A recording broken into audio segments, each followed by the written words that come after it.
माँ सरस्वती ब्रह्मलोक में बैठी अपनी वीणा बजाने में मुग्ध थी। तभी देवी लक्ष्मी उनके समक्ष उपस्थित होती है। प्रणाम देवी सरस्वती। प्रणाम देवी लक्ष्मी। आपने ब्रह्मलोक में पधार कर यहाँ के वातावरण को और भी मंगलमय बना दिया है। बस आज थोड़ा समय मिला तो आपसे भेंट के लिए चली आई, वरना मुझे फुर्सत ही कहाँ। जन कल्याण के कार्यों में इतनी व्यस्त रहती हूँ कि कहीं आने जाने का समय ही नहीं मिलता। अब क्या करूँ, मेरा नाम ही लक्ष्मी है, धन और वैभव की देवी हूँ। सारा विश्व मेरा आदर करता है।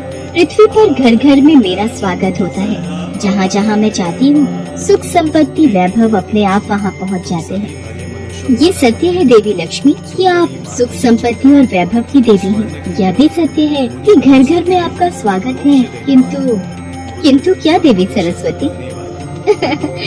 किंतु आप कहीं टिकती नहीं। आप में बिल्कुल भी स्थिरता नहीं है, इसीलिए तो संसार आपको चंचला कहता है और आप एक क्षण में रुक जाती हैं और एक क्षण में मान जाती हैं। आज आप यहाँ हैं तो कल वहाँ, किंतु मैं ऐसी नहीं हूँ। मैं तो ज्ञान और विद्या की देवी हूँ। मैं एक बार जिस मंदिर में प्रवेश कर जाती हूँ वहाँ पर सदा के लिए स्थापित हो जाती हूँ।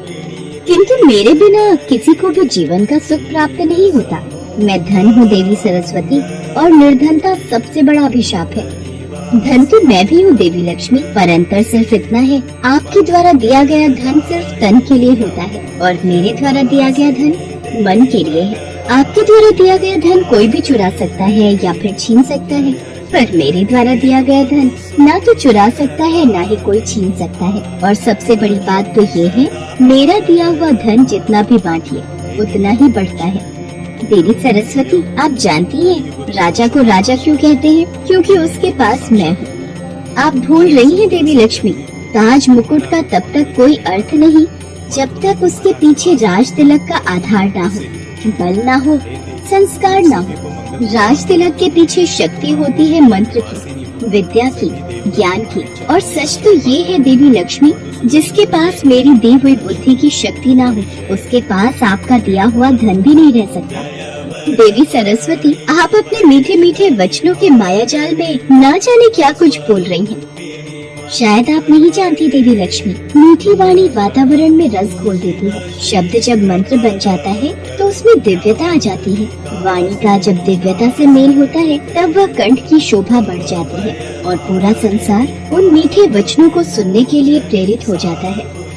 पर सच तो यह है देवी सरस्वती, मेरे आने से उदास वातावरण भी रंगमय हो जाता है। मेरा आगमन रोते हुए को हंसा देता है। और ये बात तो आपने अवश्य सुनी होगी कि भूखे पेट तो भजन भी नहीं होता। देवी सरस्वती, अब तो आपको मानना ही होगा कि मैं श्रेष्ठ हूँ।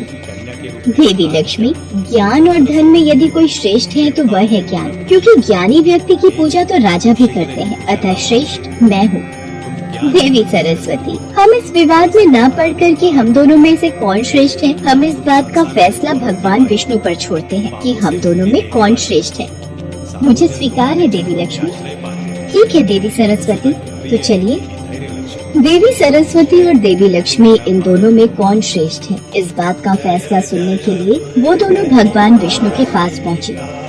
देवी गंगा भगवान विष्णु के समक्ष पहले से ही उपस्थित थी। देवी लक्ष्मी भगवान विष्णु के समक्ष बैठ जाती हैं, पर वो देवी सरस्वती को बैठने के लिए नहीं कहती है। इस पर देवी सरस्वती देवी लक्ष्मी से कहती है, हे देवी लक्ष्मी, आप मुझे स्वयं यहाँ लेकर आई हैं, पर आपने मुझे आसन ग्रहण करने के लिए नहीं कहा। क्या विष्णु लोक में अतिथियों का सत्कार इसी प्रकार किया जाता है? क्षमा कीजिए देवी सरस्वती, देवी लक्ष्मी तो भगवान विष्णु के हृदय में निवास करती हैं और मुझे अपने चरणों में रहने का अधिकार स्वयं भगवान विष्णु ने ही दिया है। और रही आपकी बात, आपके लिए तो सदैव ही यहाँ पर स्थान की कमी रहती है। यह समस्या मेरी नहीं, आप ही की है। मैं आपकी अतिथि हूँ, इसलिए आपको अपने स्थान पर मुझे बिठाना चाहिए।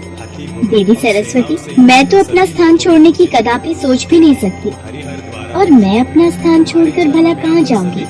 तो देवी लक्ष्मी, आप मुझे यहाँ लाई ही क्यों? अब तो यह बात मुझे स्वयं भगवान विष्णु से पूछनी पड़ेगी कि यहाँ मेरा स्थान कहाँ है। किंतु इस समय यह संभव नहीं है देवी सरस्वती। श्री हरि इस समय योग निद्रा में है।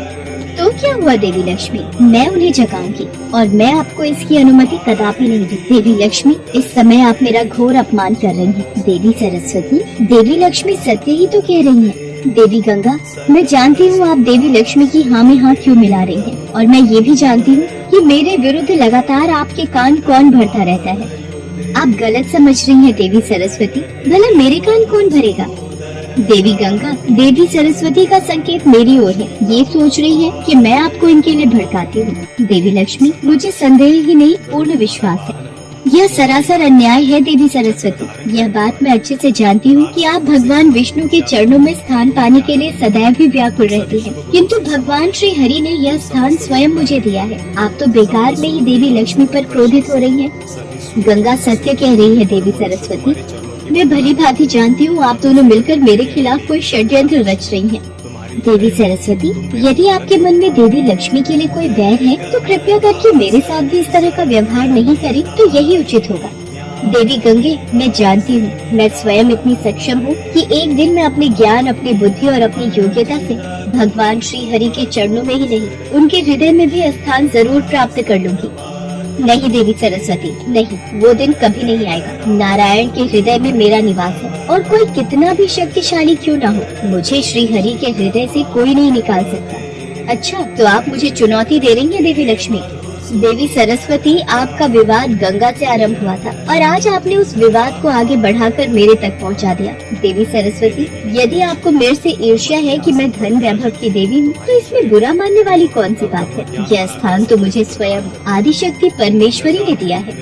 अच्छा देवी लक्ष्मी, आपको इतना अहंकार है अपने वैभव और ऐश्वर्य पर, तो मैं आपको इस स्थान से अर्थात विष्णु लोक से दूर करती हूँ। मैं आपको श्राप देती हूँ, आप विष्णु लोक छोड़कर धरती पर चली जाएंगी। देवी सरस्वती देवी लक्ष्मी को श्राप दे देती है कि वो तुलसी रूप में धरती पर रहेंगी। इतनी देर में देवी गंगा देवी सरस्वती को श्राप देती है कि देवी सरस्वती धरती पर नदी रूप में प्रवाहित होंगी। देवी सरस्वती गंगा को श्राप देती है कि वो धरती पर बहकर पापियों के पाप धोएगी। एक दूसरे से क्रोध में श्राप देने की बात देवी परमेश्वरी के कानों तक पहुँचती है। परमेश्वरी देवी कि आपकी रचाई दोनों शक्तियाँ लक्ष्मी और सरस्वती आपस में झगड़ा कर रही हैं, ऐसा क्यों? देवी काली, धन और बुद्धि में तो सदैव संघर्ष रहा है। इन दोनों ने सदैव ही अपने आप को श्रेष्ठ कहा है। ऐश्वर्य कहता है उसके बिना सब व्यर्थ है, और ज्ञान कहता है उसके बिना सब व्यर्थ है। दोनों के बीच श्रेष्ठता का ये युद्ध सदैव चलता रहा है और आगे भी चलता रहेगा, परंतु इसका परिणाम क्या होगा? ये तीनों देवियाँ कहाँ जाएंगी? देवी काली, जन कल्याण की सहायता के लिए देवी लक्ष्मी राजा धर्मध्वज के घर तुलसी रूप में जन्म लेगी। देवी सरस्वती एक कल्याणकारी जलधारा के रूप में प्रकट होगी और देवी गंगा को भागीरथ नाम का एक महान तपस्वी राजा धरती पर उतार कर ले जाएगा। हे देवी परमेश्वरी, ये सब आप ही की इच्छा से हो रहा है, आपकी लीला अपरंपार। देवी लक्ष्मी, आप किस चिंता में हैं? स्वामी, मुझे देवी सरस्वती ने श्राप दिया है कि मैं पृथ्वी लोक पर एक साधारण मानव रूप में आपसे दूर रहूंगी। देवी लक्ष्मी, ये श्राप के कारण नहीं है, ये तो विधि का विधान है। ये पहले ही तय हो चुका था। वो देखिए, पृथ्वी लोक पर राजा धर्मध्वज, जिनकी कोई संतान नहीं है, वो आपको संतान रूप में पाने के लिए बहुत समय से तपस्या कर रहे हैं। उनके शरीर पर मिट्टी ने अपना कब्जा कर लिया है, और कहीं ऐसा न हो कि देर हो जाए, कोई वन्य जीव जंतु उनको अपना शिकार बना ले। ओम श्री लक्ष्मी देवाय नमः। ओम श्री लक्ष्मी देवाय नमः। ओम श्री लक्ष्मी देवाय नमः। ओह कमल लोचन, ये मैं क्या देख रही हूँ? राजा धर्मध्वज तो मेरे ही नाम का स्मरण करके तपस्या कर रहे हैं। मुझे उनको वरदान देना ही होगा, परंतु देवी सरस्वती ने मुझे श्राप दिया था कि मुझे आपसे दूर होना होगा। मैं आपके बिना पृथ्वी लोक पर कैसे रहूंगी स्वामी? देवी लक्ष्मी, आप इस बात की चिंता मत कीजिए।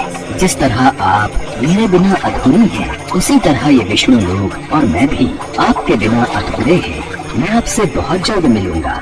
आप अपना कर्तव्य निभाइए। मुझे आज्ञा दीजिए नारायण। और फिर देवी परमेश्वरी की इच्छा से देवी लक्ष्मी ने तुलसी रूप में, देवी सरस्वती ने नदी की धारा के रूप में, और देवी गंगा ने अपने वेग से बहते हुए जन कल्याण में अपना सर्वश्रेष्ठ स्थापित